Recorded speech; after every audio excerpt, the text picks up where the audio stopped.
کافی رات ہو گئی تھی لیکن راضی ابھی تک جاگ رہا تھا۔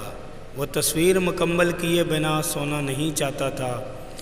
ابھی تھوڑی دیر پہلے ہی ماما کمرے میں آئی تھی اور پوچھا تھا تمہارے کمرے کی لائٹ کیوں جل رہی ہے؟ ابھی تک سوئے کیوں نہیں؟ راضی نے ماما کو بتایا کہ اسکول میں مصوری کا مقابلہ ہے، جس کی پینٹنگ سب سے اچھی ہوگی اسے انعام ملے گا، اور وہ پینٹنگ شہر میں ہونے والی ایک بڑی نمائش میں رکھی جائے گی۔ ماما اسے شب بخیر کہہ کر اور جلد سونے کی تاکید کر کے چلی گئی تھی۔ اب راضی ہاتھ میں برش تھامے سامنے رنگ رکھے کوئی بہت بڑا شاہکار تخلیق کرنے کی کوشش میں تھا۔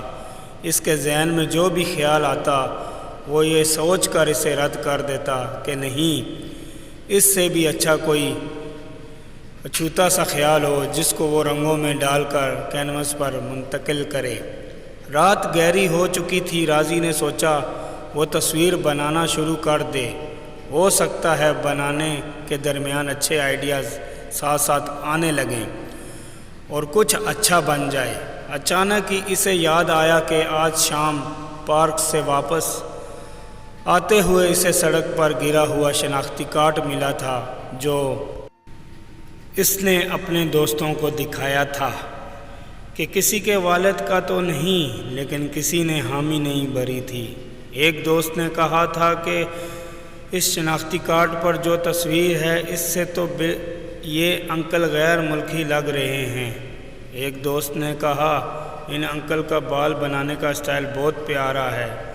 راضی کو خیال آیا کہ کیوں نہ شناختی کارڈ والے انکل کی تصویر بناؤں۔ یہ سوچتے ہی اس نے شناختی کارڈ پر دیکھ کر ایک زبردست پینٹنگ تیار کر لی۔ رنگوں کے سامنے استعمال سے اس تصویر کی خوبصورتی مزید بڑھ گئی۔ اس نے اس تصویر کو پینٹ کرتے ہوئے بالوں کے اسٹائل پر بہت محنت کی اور تصویر پر کیپشن دیا نامعلوم دوست۔ دوسرے دن اسکول کے بڑے ہال میں مقابلہ تھا۔ مشہور مصور آئے ہوئے تھے جو مقابلے کے جج تھے۔ بہت سی اچھی تصویر مقابلے میں پیش کی گئیں۔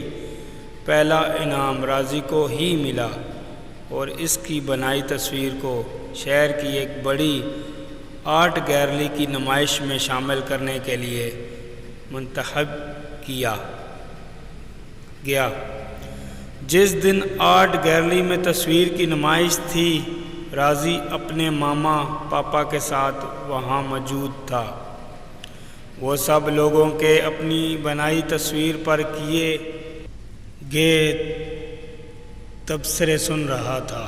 سب لوگ اس کی بنائی تصویر کی تعریف کر رہے تھے کہ بچے نے یونانی نقوش والے شخص کو کس مہارت سے پینٹ کیا ہے، بالوں پر بہت محنت کی ہے۔ راضی اور اس کے ماما پاپا یہ تبصرے سن کر خوش ہو رہے تھے۔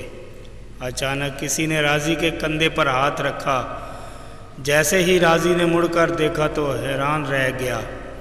اس کی بنائی ہوئی تصویر مجسمہ اس کے سامنے تھی۔ وہ انکل بھی حیرت سے کبھی راضی اور کبھی اپنی تصویر کو دیکھ رہے تھے۔ انہوں نے نرمی سے پوچھا بیٹا آپ نے مجھے کہاں دیکھا تھا؟ راضی نے بتایا کہ مجھے سڑک پر گرا ہوا شناختی کارڈ ملا تھا جس پر آپ کی تصویر تھی۔ اوہو، انہوں نے خوشی کے ساتھ کہا، مجھے کئی روز سے شناختی کارڈ گم ہونے کی پریشانی تھی کہ وہ آپ کے پاس ہے؟ جی میں نے سنبھال کر رکھا ہوا ہے۔ راضی نے کہا شکر ہے۔ انکل نے سکون کا سانس لیا۔ پھر انکل راضی کے ماما پاپا سے ملے۔ انہوں نے انکل کو اپنے گھر مدعو کیا۔ اگلے ہی دن انکل راضی کے لیے بہت سے تحائف لے کر ان کے گھر آئے۔ پاپا نے ان کے لیے شاندار دعوت کا انتظام کیا تھا۔ انکل ملک یونان سے سیاست کی غرض سے آئے ہوئے تھے اور وہ اپنے ملک میں ایک اعلیٰ عہدے پر فائز تھے۔ وہ اپنے شناختی کارڈ کے گم ہونے سے بہت پریشان تھے، جو انہیں بڑے عجیب انداز میں واپس مل گیا تھا۔ انہوں نے راضی کو بہت سراہا، ایک تو اس کے فن کی تعریف کی، یقیناً یہ ایک بہترین کاوش تھی، اور دوسرا یہ کہ اس طرح سے ان کا گمشدہ کارڈ ملنے کے ساتھ ساتھ ایک نامعلوم دوست ایک بہترین دوست بن گیا تھا، اور وہ راضی کی فیملی کے پکے دوست بن گئے۔ انہوں نے راضی کو اپنی فیملی سے ملوایا۔ ان کا ایک بیٹا راضی کا ہم عمر تھا، اسے بھی مصوری کا شوق تھا، وہ بھی راضی کا دوست بن گیا۔ راضی کے پاپا نے انہیں سیاحت کے ایسے مقامات کے بارے میں بتایا جن کے بارے میں انہیں پتہ نہیں تھا۔ وہ کہتے تھے کہ پاکستان بہت خوبصورت ملک ہے۔ جب انکل اور ان کی فیملی کے واپس جانے کا وقت آیا تو راضی بہت اداس ہوا، لیکن انکل نے کچھ عرصے بعد ہی ان سب کو یونان سیاحت کے لیے بلوایا۔ راضی کے ماما پاپا کو یونان بہت پسند آیا۔ اب راضی ڈاکٹر بن چکا ہے اور اس کی شادی یونانی انکل کی بیٹی میرانا سے ہو گئی ہے۔ وہ دونوں اپنی زندگی میں بہت خوش ہیں۔